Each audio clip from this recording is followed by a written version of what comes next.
And welcome back to another episode of the Double Doink Podcast. My name is Brendan D. Thanks so much for tuning in today. If you haven't already, hit that subscribe button. It would be greatly appreciated. You can also rate the podcast and review the podcast wherever you listen to your podcast. It would also be greatly appreciated. We're talking Philadelphia Eagles today. The Eagles have filled out their coaching staff. They hired an offensive coordinator, they hired a defensive coordinator, and a few other coaching positions to talk about. No one else to do it than my friend, my man, Thomas Petersen. Thomas, what's going on? What's going on, my man? All right, we finally got some action. Off-season ready? Let's go. It was a little weird. It was like there was like a 4-day lull in the coordinator talk. Like, no, there was no reports, there was nothing going on, and then it all kind of just came crashing down. It was eventually it had to come to a conclusion, right, with the combine coming up. Yeah, exactly. Now, yeah, combine is now. I mean, it wasn't too important in terms of like usually teams have coordinators in place, but I mean, obviously everything on the combine is video taped in. So I mean, you can go back and watch, but it's just nice to have your coordinators in the room when you're interviewing prospects and all this kind of thing. But yep, they kept everything super closed within doors as always, and announced basically everything in one day as we probably should have expected. Pete Carroll breaking the news. How about Yeah, that? how about that? I'd missed Howie Roseman's press conference. Any interesting nuggets? I saw you tweeted out. Did he say in the press conference that he was going on the Kelsey podcast? Is that where he dropped it? Or Yeah. Okay. Was that the most interesting nugget? Well, a little bit. Sirianni talked about Brian Johnson taking over the offensive coordinator spot, basically like talking about how he expects or how he said like nothing's really going to change. We're going to do the same thing as we did last year, and you're not really going to feel that Steichen's gone, and they're going to have the same fundamentals on offense as they had in the last 2 years. Yeah. A lot of coach speak. Howie Roseman pretty much solidified again that Jalen Hurts is going to get paid, and like he mentioned as well, that we've been talking about this as well, that Jalen Hurts is a smart guy. He knows that if he's going to bankrupt the Eagles, they can't build around him. He's a quarterback that, I mean, all quarterbacks need to have weapons around them. Just look at look at Dallas and how CeeDee Lamb openly coming out in like Super Bowl interviews there saying we need more weapons for Dak Prescott. That's why he's struggling. I mean, basically all quarterbacks need to have that, and Roseman said that, hey, Jalen's a smart guy. Like he's going to get paid because he deserves to get paid. I think that was nice to hear. But also that Jalen knows that to build a team, you can't bankrupt on the quarterback. I can't wait to see the numbers, man, on that contract. It's coming soon, I'm assuming, right? Yeah, I think it's going to be backloaded. If I can take a guess on it, I'm going to say that it's going to be heavily backloaded on, I kind of want to say 7-year deal. Like everybody's always talking about, everybody's always talking about this 5 or 10. Like you want to bring up the Patrick Mahomes contract, and I guess the ordinary is usually that 5-year, thing.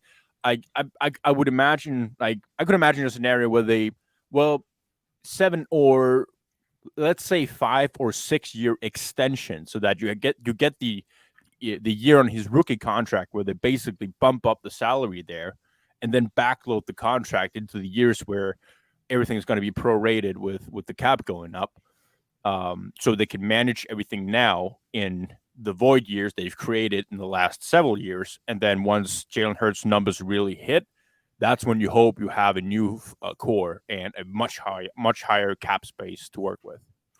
So I believe Josh Allen, before the 2021 season, signed a 6-year, $258 million, $150 guaranteed. I would be fine with a contract like that. I'm assuming there's obviously going to be more money than that because that was signed 2 years ago, cap going up and whatnot. But I feel like they're probably looking at that contract, like kind of that structure, and we'll do some more to that. 7 years is a lot, though. I thought 5, but it does make sense. Like it makes sense. He'll hit 30. Yeah. Like if he can hit 30, that will make sense for Jalen as well. I mean, Eagles obviously you have more risk the more years you put into the contract, but it all comes down to how much of that contract is guaranteed. When can the team move on? But the more years you give the player, usually you have more leash in terms of cap flexibility, and you can set the terms on when these numbers are going to hit, because the player has more stability in their future. it's funny. Like the Carson Wentz contract was signed, built for them to buy money in the future years, right? And then it just never worked out. So, quickly, what do you make of Wentz getting released? I talked about it on my podcast yesterday, so I don't want to get too in depth. But Yeah, I you have any honestly, comment? I think I always go back to the tweet you put out, basically going through what the haul has turned into with all the wheeling and dealing of the picks that were involved in that trade. Basically, like I couldn't care less about Carson Wentz. I mean, I'm so sick of like he means nothing to me anymore. Talk about having your reputation. Just, I mean, it's truly a unique career, right? It's almost like ESPN 30 for 30 worth. Like they should make a documentary off of it almost. Like, and maybe it's so not weird. Like that what crazy, but like he has had a wild ride like over the last 5-6 years. like you stated out there, like that Seattle hit that he took, went out in that wild card game, changed everything. You want to go back to the Rams hit and when he tore his ACL? No, go back to the Seattle game. Thank you. I always go back to that Seahawks hit because he was never the same player after that. The 2019 season is so underrated from him, in my opinion. Like what he was able to do by dragging J-Jaw, dragging Robert Davis. Like Deontay Burnett led the wide receivers in catches in the Seattle Seahawks game, right. And he's in the XFL. So he was awesome in 2019. It was that hit, man. I something had to give there, but we don't have to spend too much more time on Wentz. If you want more Wentz talk, you can listen to the podcast from yesterday. Okay, Eagles have announced the hirings of Sean Desai as a defensive coordinator and offensive coordinator Brian Johnson. Where do you want to start here? You want to start? Let's start with Brian because I think that's the one that we can, like, we expected this to happen. So I mean, we can kind of, I don't know, like glance over it quickly. There's going to be a lot more to get into with Desai. So let's just So basically, Brian Johnson, we expected that to happen. We expected him to be the guy. Basically, teams were told, don't even bother. Like, don't put in a slip for Brian Johnson. Nobody interviewed him. So yeah, it's interesting too. Like there was never a outside candidate like rumored to be interviewed. Like usually the Eagles are very good at kind of expanding their search. I work the news desk at the Score. Nothing came by where the Eagles even reached out to interview someone. No. So it was interesting. Jeff Mosher actually put out that it doesn't say in the NFL rulebook in terms of these of hiring of offensive coordinators. It says quite literally hire when you have to hire an offensive coordinator or a coordinator in general, you have to bring in an outside minority or a woman to interview for the job. But it doesn't say if you're planning on promoting from within, like promoting a minority coach from within, that you would have to take anyone from outside in. I mean, they did interview some college coach. I think it was Arizona State quarterbacks coach that they had an interview with for their OC opening. So that might have been it. I honestly don't know who it is, but I also know there's been talk that if you're like, there's a kind of a slip there in that Rooney Rule when you're promoting a minority coach from within, whether you actually have to do it or not. But anyway, it's basically it does matter. It was an interesting process for sure, and we always knew it was going to be Brian Johnson coming up. It was an obvious process. Yeah. So just for if people don't know much about him, because he's been the quarterback coach for the Eagles since Sirianni has taken over. He is 36 years old.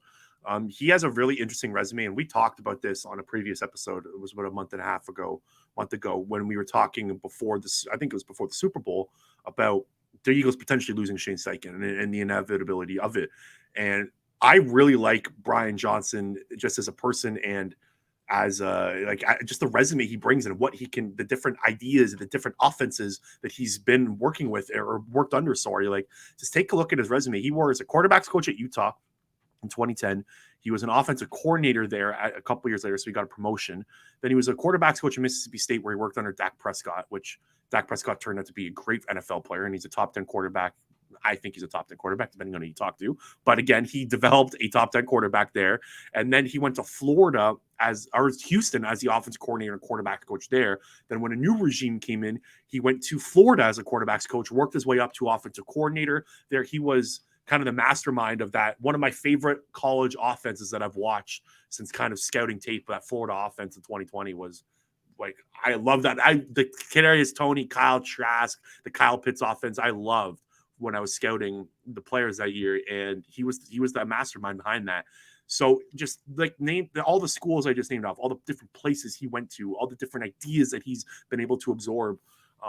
He's a really, really interesting guy and a really cool piece and a cool addition to this offense as offensive coordinator. I'm excited for him, and I'm excited as an Eagles fan to have him.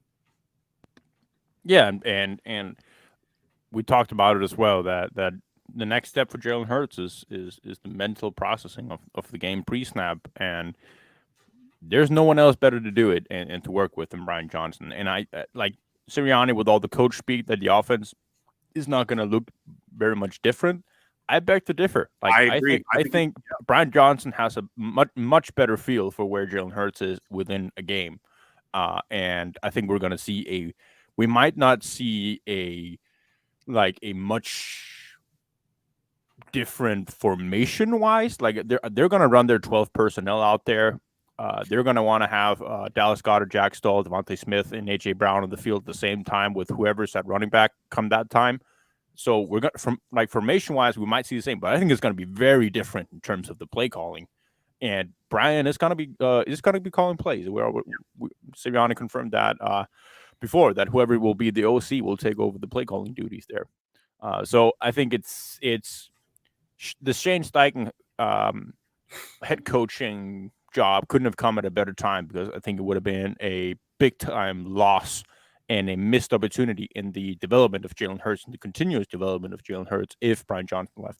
Yeah, well, let's say, because he probably would have taken an OC job this year if Steichen didn't get hired somewhere else, right? I'm assuming so. Like, yeah, I mean, there were reportedly 6 jobs open for him to take, basically. So he was a hot commodity around the league. Oh yeah. And I mean, he might not. Things go well. Let's see. I mean, a lot to be determined, but he might not have 1 year, not more than 1 year, as the Eagles OC before he's hired for a head coaching position. Yeah, I was thinking that today. I'm like, we probably only get 1 year of Brian Johnson. Right, but then you have like a Marcus Brady. Yeah. Right in the wings. I mean, they have a pretty solid network within, like, internally, and that's what you get when you have an offensive-minded head coach. The same philosophy is basically going to be built there, and hopefully at that point, like we said, Jalen Hurts, hopefully he will be the offensive coordinator of the offense and the designer, and that Peyton Manning type trait that he has full go of the offense, and like he's at that point cerebrally in terms of pre-snap reads. Yeah, and I think it's just another thing to point out. Like, him and Hurts are very close.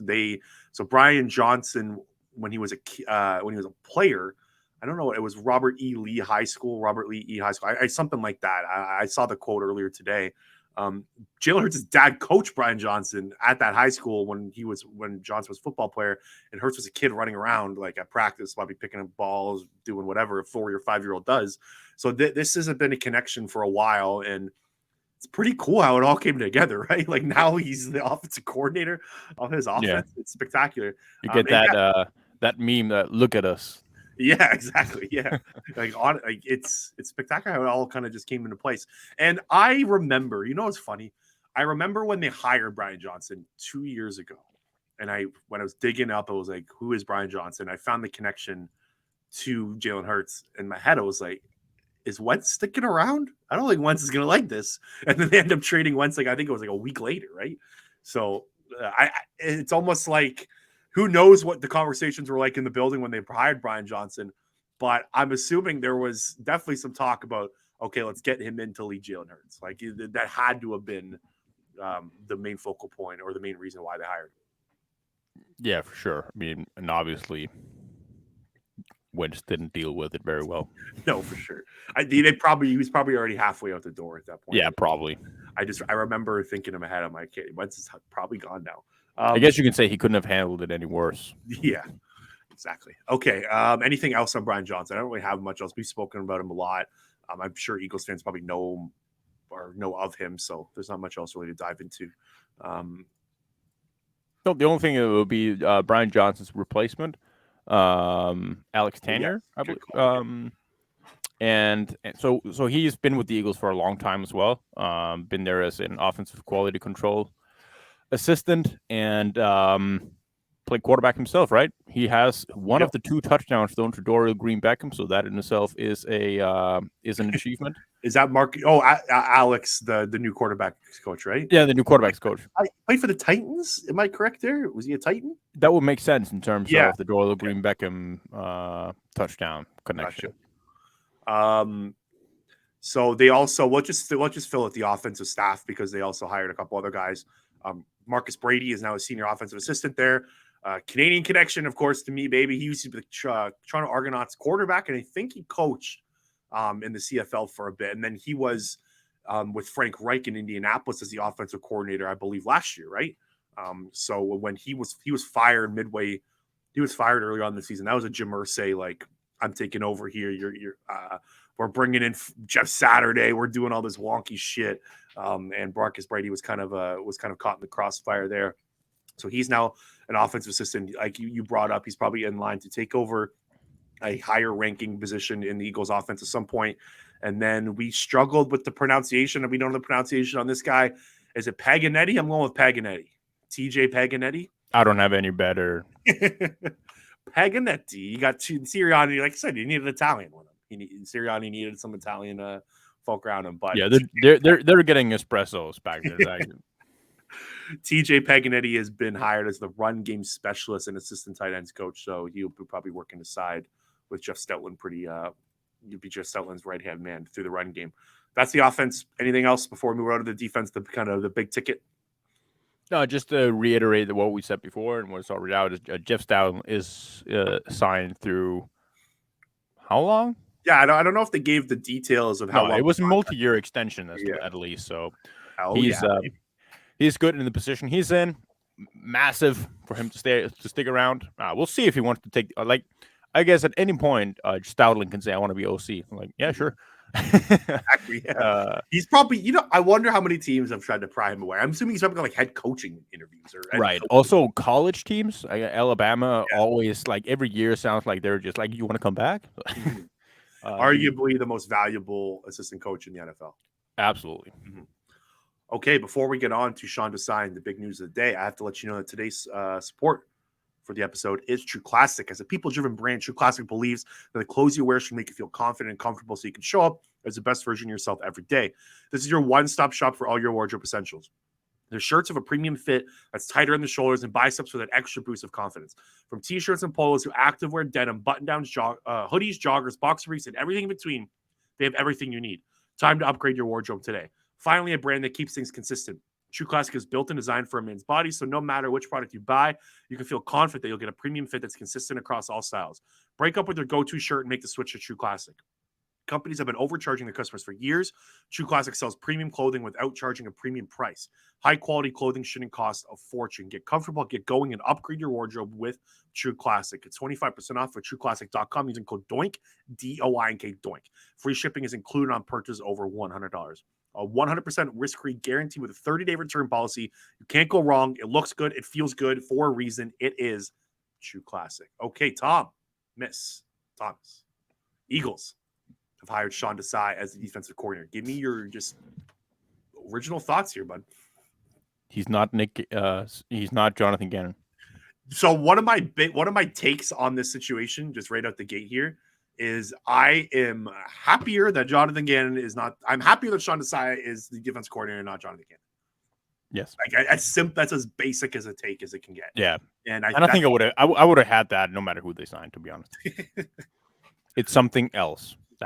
Exactly. Yeah, and I dig him. I'll let you go first. So I'll give you my takes on it after.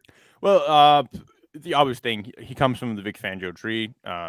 He has that obvious connection. That year that he spent with Seattle is by no means what defines. He's not a Pete Carroll descendant, I guess. He was more of an assistant. He was an assistant head coach. So in my mind, like I could be wrong here, but I don't know how much say he had on the defensive scheme or anything like that. No idea. Yeah, my belief is he was there to teach players certain concepts and like be a leader, right? Like he didn't have a defensive coordinator title. Nah. He basically like like you said. So assistant head coach, I guess it's more revolving around head coaching duties, right? That Pete Carroll probably yeah. So because Pete Carroll, he's up there in age about this time. He has a ton of things that he needs to oversee, and probably he has some priorities that he'd like. So they get a Sean Desai in there for him to be in line for a better chance of head coaching opening. That didn't happen, and he probably want to go back for that DC job. And like it's a very DC Philadelphia, it's a tough job, but I mean somebody just got a head coach gig out of it, so that makes it an attractive place to come. And like you said, obvious connections, and we went a little bit back and forth about it, that you're not going to sit here in late February, almost starting March, at the combine and finding elite defensive coordinator talents out there. Like those guys are gone. Like Brian Flores, he's taken. Vic Fangio, taken. I mean, so either you're gonna, like, if you want to go young, and Eagles obviously want to do that. I mean, look at their staff, and they continue to hire all these young guys. And are like, what, Desai's not 40 yet. I think he's 39 as well. 39, yeah, 39. So that's obviously the route they want to go. And here you get kind of that mixture between a guy who's been around forever. It's a Vic Fangio guy, and you don't have, like, while also bringing in a new aspect of it. Like, he's been DC 1 year, so it's kind of new to him, but also it's not new to the point of where if you were to hire like a college coach to come in here, because then everything will be new. The entire, like, how everything works, how the players do, like that whole connection with the players. So I think it's like you're getting the best of both worlds, and there's going to be a transition period for him where he's going to learn things. He's going to learn them the hard way. But then again, it doesn't take much for me to be impressed. Like a little bit of adjustment here and there where you can say, that makes sense, and I'm sold. Sam Ocho, who used to play under Sean Desai in Chicago, he had a quote earlier today that I tweeted out that I thought was pretty interesting. He said, hold on, let me pull it up here. Desai was the guy at halftime who was educating players on adjustments they needed to make. You could have used that in the Super Bowl a little bit. Yeah. Okay, who is Sean Desai? So I'll give you a little bit of a background here on what I dug up. Sean Desai is 39 years old. He started his coaching career at Temple University, so he was a defensive assistant from 2006 to 2009 while he was getting his doctorate in educational administration, which he ended up graduating with in 2008. He's also, Thomas, this guy's like brilliant. Like, I don't know if you look up his education and what he's been able to do, but he got an undergraduate degree in philosophy and political science at Boston University, and he earned his master's degree at Columbia University in post-secondary education. So he is a teacher. He is, again, a doctorate in post-second education, and he had his master's degree. So this guy was a natural-born leader and a teacher, and he loved football. He was going to go to medical school after, and he told his parents, no, I like the game of football, and his parents came around to it. So he wanted to be involved in football. He actually played high school football with Dan Orlovsky. There's a little nugget for you as well. A little interesting nugget on the Double Doink podcast. Right. So then he went to Miami, Florida University, where he was a director of football operations. Then he went to Boston College as a running backs coach and special teams coordinator. And then he was hired by Vic Fangio it would have been 2013, but he was a defensive quality assistant under Vic Fangio. I don't know who was there in 2013 in Chicago, head coach. Oh, it would have been Mark Trestman. So Mark Trestman would have hired him in 2013. And then he would have stuck around as the defensive quality control coach with Vic Fangio when he was hired. He basically became Vic Fangio's right-hand man. Now, a lot of people kind of wince at that because there's been a lot of, like, I've seen a lot of Eagles talk about, like, I don't want a Vic Fangio disciple and I don't want that style of defense. Let's remember here that when Vic Fangio was the defensive coordinator of the Chicago Bears, he was one of the best defensive coordinators in the NFL, which got him a head coaching job, of course, in Denver. He's one of the smartest defensive minds around. So I think working under him is completely fine. And then he went to become the defensive coordinator of the Chicago Bears in 2021, which is something I want to focus on because I think if you're going to pull stuff from Sean Desai and you're going to like critique him or give him praise, don't look at 2022 with Seattle. Look at 2021 when he's defensive coordinator of the Chicago Bears. Right, and I think it's also like you went over a couple of those head coaches there with the Chicago Bears, but also like he still survived through the Matt Nagy era. Like he was retained there as well, so like he had a reputation with the club where he was retained all throughout three head coaching hires, and even became the DC under Matt Nagy. So even like you said, he was a big fan of Joe Disciple, but even the next head coach in there saw the potential in and moved him up for DC before he went on. And I want to read it. He didn't get fired after 2021. Matt Eberflus came in. He was the defensive coordinator of the Colts. He brought in all of his own guys, right? Like he brought in Gus Brad. Would have been Gus Bradley. But he brought in all of his own dudes. Like Desai, it's hard to stick around for three coaches. Desai already stuck around for two, which in my opinion is also very impressive. Jeff Stoutland might be the only assistant that's ever gone through three coaching staffs in the history of football. So he never got fired there. We're gonna see as well because a guy like Desai, he has a broad coaching network from all of the years that he worked with the Bears, and also from Seattle where he just came from. I mean, he was the head coach there, or assistant head coach. He has connection from there as well.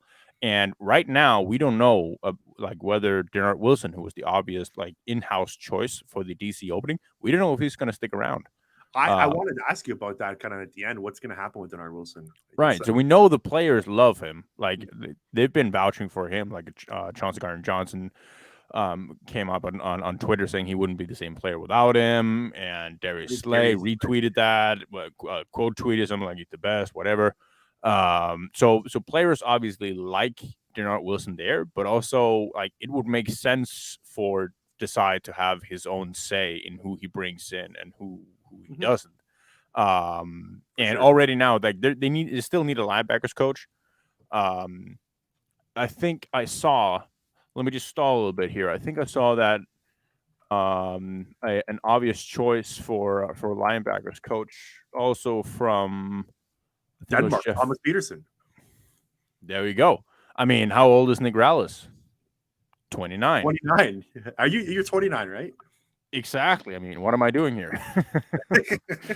Yeah, well, the fuck aren't you the linebackers coach of the Eagles? Yeah, man. What the hell's going on? What are you doing? Yeah, I don't know. I'm failing hard at this. You are, man. No, I would love to coach N'Kobe Jean. Let me just tell you that. N'Kobe Jean would like you to coach him. I think that's the way to look at it. I don't think N'Kobe Jean knows who the fuck I am. Mike Pettin. One day, baby. Mike Pettin is a guy who has been floating around to come play linebackers coach. I have a very good friend who's a Green Bay Packers fan. He hates Mike Pettin, and like because he was the DC in Green Bay for like I think it was 1 year, and it was an absolute disaster in Green Bay. How long? Yeah, he was there. He was there for 3 years. Sorry, like he couldn't. When Mike Pettin was fired, I remember he was doing dances. Again, it's a linebackers coach is going to be completely different duties.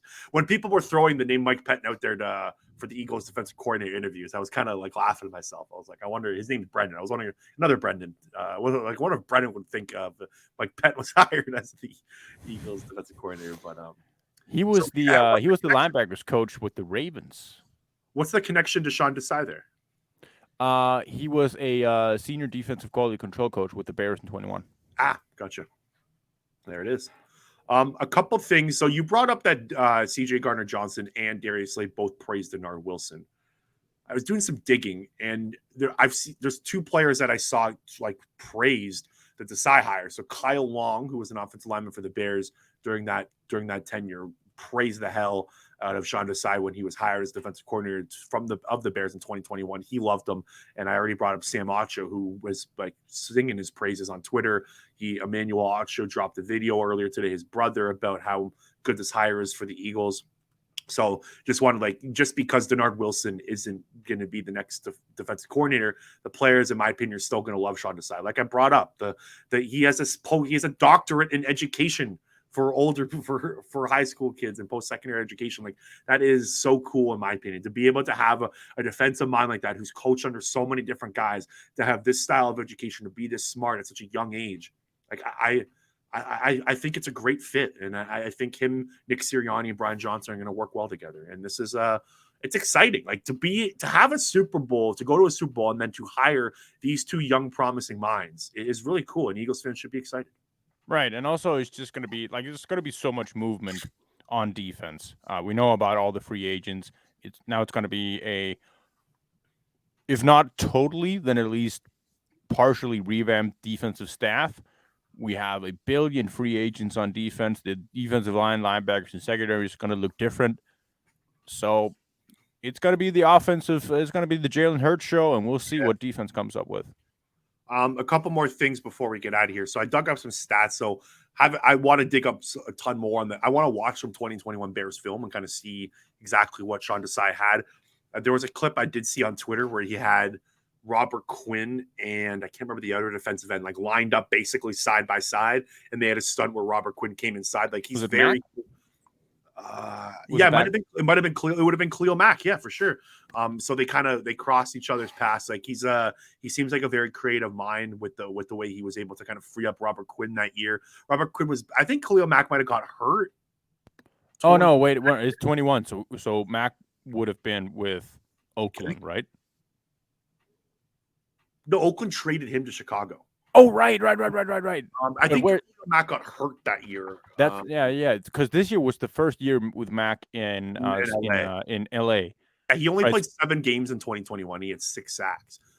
So he was right. I think it was Khalil Mack on the film. Yeah, it must have been. That was a big year for Robert Quinn as well. Yeah, I'll send you the clip when we're done. Right. But I think he's going to be very creative with the way he's pass rushing, like that.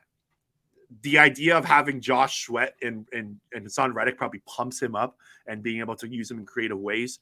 And another thing that I found very interesting when I was digging up some 2021 Bears stats, they were really good against the pass all year. Some just kind of analytic stats here. They finished 3rd in yards after the catch. So they were very good at tackling when the guy got the ball. There wasn't any big plays over the top. They were also 3rd in air yards completion. So everything was kind of underneath as well. There was no big plays. You weren't getting burned. And they allowed the second fewest completions out of any team through the air in that year. So he's got safeties coaching background. So I mean that you never. Oh no! A secondary coach. It was safeties. He was a safeties coach. Yeah, so right. He's worked with guys like Clinton Dix and Eddie Jackson. So yeah, like the Bears roster. Like I was looking up, like Alec Ogletree finished 2nd in tackles 2 years ago on the Bears. Like think about Roquan Smith finished. Like Roquan Smith blew everyone out the water. He was the best player on the defense by a mile. Eddie Jackson, that was kind of a down year for him. I think he missed a couple games as well that year. Robert Quinn had a breakout year. Like if you look at the Bears roster in 2021, like Sean Desai completely outcoached what he had. They finished top 5 in passing yards allowed. They finished top 5 in total defense yards allowed. They were a great unit, in my opinion, for the talent they had. They carried that team to the playoffs. Let's remember, the 2021 Bears made the playoffs with an absolutely awful offense run by Matt Nagy and Mitchell Trubisky. So, like, what Sean Desai was able to accomplish in his 1 year in Chicago was brilliant, in my opinion, and he obviously deserved another chance here. And we'll see how much he actually gets to say in what players are retained. How much he's going to value, like say a guy like Javon Hargrave and a Brenton Graham. Yeah, we were planning next episode. Yeah, we were planning to do the stay or go this week, but that didn't happen. We didn't want to squeeze it in. We're already 30 minutes in. We're going to get out of here now, so not enough time. I also need more time to dig into the contracts with these guys and see what other guys got paid, because let's tease next week's episode before we get out of here. If you were to guess, James Bradbury, CJ Gardner-Johnson, Javon Hargrave, how many of those 3 are back? 1. I agree. Because they're gonna get they're probably their best chance of really smashing the comp pick formula is going to be those three guys and Isaac Samalu. And I think a joker in all of that is going to be TJ Edwards, what his market is going to look like. So many free agents that are tons of free agents. Yeah. But it's not like there's not of course Javon Hargrave was great here. And James Bradbury was great here and these guys, but it's okay if they walk out the door, in my opinion. Right. They're going to be able to fill those spots. Right. And also, I think it's going to be a little bit interesting to see what their actual value is going to be. I think we might be overestimating how well thought of a guy like Javon Hargrave is in league circles, because he's turned, he's 30 now and he's pretty much a one-trick pony. He's a pass rusher. That's what he is. He's awful against the run. Do you think he could get $20 million a year? That's no. what people are projecting. No. I think he's going to get more than, I've heard 15 floated around. I think he's going to get more than that simply because of what he had double-digit sacks back-to-back years. Something in between 20 and 15. Yeah, so once that kind of thing hits the open market, I think teams are just going to be wanting to sign that. We mentioned the Bears already. That's a team that makes a ton of sense for guys like TJ Edwards and Javon Hargrave. I think Chauncey Gardner-Johnson is going to be easier to sign simply because of how he's only played safety 1 year and he hasn't even played a full year because of his kidney laceration. Then you go back to Florida. You're I can't see him being paid top 3 safety money with what he's put on the field as a safety yet. But it would make a ton of sense for him to take a 2 or 3 year deal, play safety. If he plays at the same level, he's going to be 26, 27 when he's done with that deal. If he plays at the same level, he is going to be by far the number 1 paid safety at that time. It's a great point. Yeah, because his market's very odd, right? How teams are going to view him. Yeah. Also, I think James Bradbury's market isn't going to be as good as some people are projecting. Really? I think he's going to break the bank. Oh, I'm leaning with PFF. They put him out as a 2 year 24, so $12 million per. Whew, that would be a steal. I'd sign me up for that if that's what it takes. I think it's going to be higher than that. But I think they might have a point in that. It's teams are going to be looking at James Bradbury with all of his years with the Giants, not great. Then you come into the defense with the one of the best pass rush records in the history of the NFL, where everybody in the secondary looks good. And how do you project that into the next contract? Mm-hmm. So I think it's going to be there's going to be some things here that's going to be quite interesting. Also, I think that's why we can't pencil in too many of these guys as whether they're coming back or not, because they should test the open market. They should see what their value is worth and get their money where they can. But of the guys you mentioned, one of them is sticking around, and we're going to get into which one of them because we know which one. Yeah, it's CJ Gardner-Johnson. Come on, Brendan. I'm trying to. I know I ruined everything. It's not like anyone had any idea. Okay, I think that's it. I don't think I got anything. Yeah, now we don't have a teaser for next week. Yeah. Thanks so much for jumping on, man. Really appreciate it. I know it was perfect timing. We were talking before. We're like, let's hope there's coordinator news perfect out, timing. And it came. It was perfect timing. So make sure to tune in next week. Thomas and I will dive into free agency. That is now the big news with the coordinators now officially hired.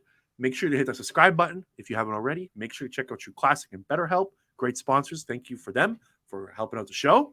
And we will talk to you later.